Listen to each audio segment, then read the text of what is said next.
If you can develop a good changeup, you're gonna keep hitters off balance, and that's what Ryu does. So if I'm watching Ryu and I'm a pitcher, hey, why not? So maybe that's the reason why the guys are trying to throw work on their changeups, because that's a big pitch if you can get it down, if you can do a good job with it.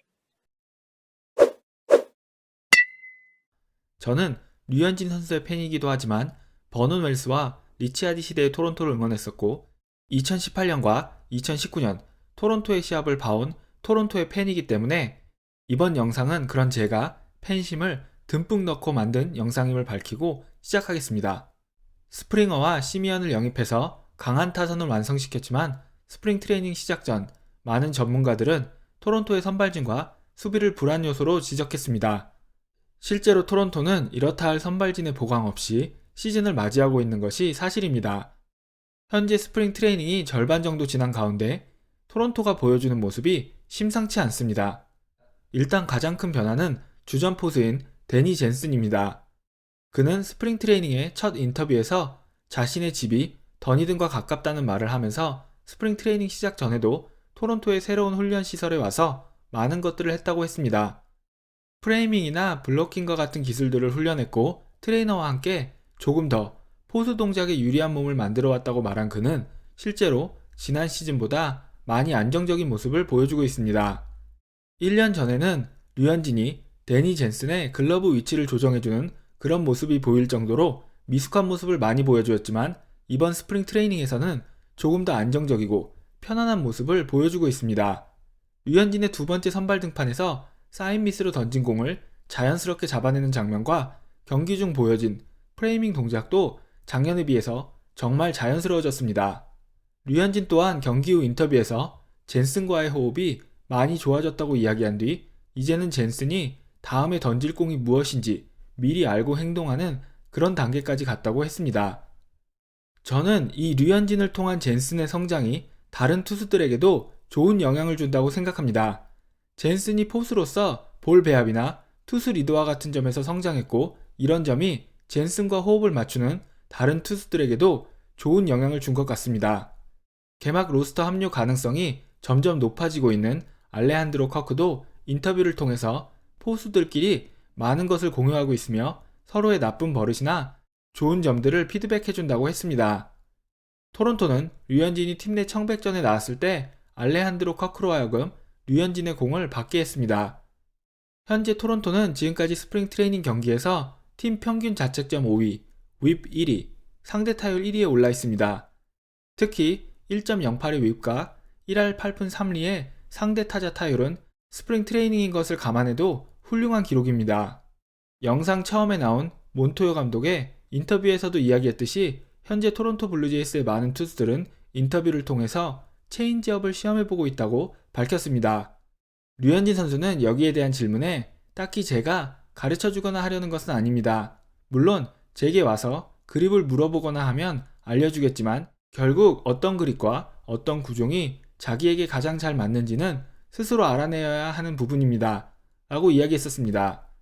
저는 몬토요 감독의 대답에 정답이 있다고 생각합니다. 토론토 투수들이 류현진의 체인지업을 배우는 것이 아니라 류현진이 어떻게 타자와 타이밍 싸움을 하고 그것을 통해서 어떤 상황에서 체인지업을 사용해서 타자의 타이밍을 빼앗는지를 옆에서 지켜보고 그것을 통해서 체인지업과 같은 오프스피드 구종의 사용법을 습득하는 것이라고 생각합니다. 즉, 류현진은 현재 자신의 피칭을 통해서 토론토의 투수들에게 어떻게 던지는지를 알려주는 하우가 아닌 왜 던져야 하는지를 알려주는 why를 가르쳐주는 것이라고 생각합니다. 몬토요 감독은 류현진의 두 번째 등판 후 가진 인터뷰에서 류현진의 다음 등판이 언제냐고 묻는 기자의 질문에 저도 모르기 때문에 대답해 드릴 수가 없네요. 류현진의 일정은 류현진이 스스로 결정합니다. 내일 류현진과 대화를 나누어 보고 본인이 원하는 게 무엇인지 이야기해 본 뒤에 그 질문에 대답할 수 있을 것 같습니다. 스스로 알아서 잘하기 때문에 우리는 선수 본인의 결정에 맞추려고 합니다. 라고 대답했습니다. 다른 것은 모르겠지만 적어도 이 부분에서만큼은 현재 다른 어떤 구단도 해줄 수 없는 것을 토론토가 류현진에게 해주고 있다고 생각합니다. 특별한 부상이나 다른 이유가 없는데도 불구하고 스프링 트레이닝에서 류현진만큼 유연한 스케줄을 소화하고 있는 투수도 없습니다. 저는 4월까지 더니든에서 머무르면서 선수들이 이 시설을 이용하고 첫 30경기를 치르는 것도 최악의 상황은 아니라고 생각합니다. 4월 중에 이동 거리를 줄이는 효과도 있으며 4월 말 템파베이 원정의 경우 템파베이 홈구장이 토론토의 새로운 훈련 시설까지 차로 20분 정도 거리이기 때문에 사실상 홈 경기처럼 토론토의 훈련 시설에서 훈련을 하면서 경기를 치르는 것이 가능해집니다. 물론 5월부터는 더니든 지역이 많이 더워지고 습해지기 때문에 버팔로에 돌아오거나 토론토로 돌아와야 합니다. 스프링 트레이닝은 스프링 트레이닝일 뿐이며 이번 영상은 제가 현재까지 보여준 모습을 무조건 긍정적으로만 해석한 것도 사실입니다. 선수들의 특성마다 서로 다르게 시즌 준비를 하기 때문에 스프링 트레이닝에서 잘했다고 좋아할 필요도 없고 못했다고 실망할 필요도 없습니다. 그럼에도 불구하고 토론토 투수진, 그 중에서도 선발 투수진이 생각했던 것보다 더 좋은 모습을 보여주고 있는 것도 사실입니다. 조금 더 덧붙이면 타자들의 모습도 참 흥미로운데요. 삼진이 적어지고 볼넷이 늘어난 게레로 주니어나 삼진과 볼넷이 모두 늘어난 보 비셋은 타석에서 정말 공을 많이 보는 모습을 보여주고 있습니다. 시즌이 들어가면 바뀌겠지만 스프링 트레이닝에서 이들은 최대한 공을 많이 보려는 그런 모습을 보여주고 있습니다.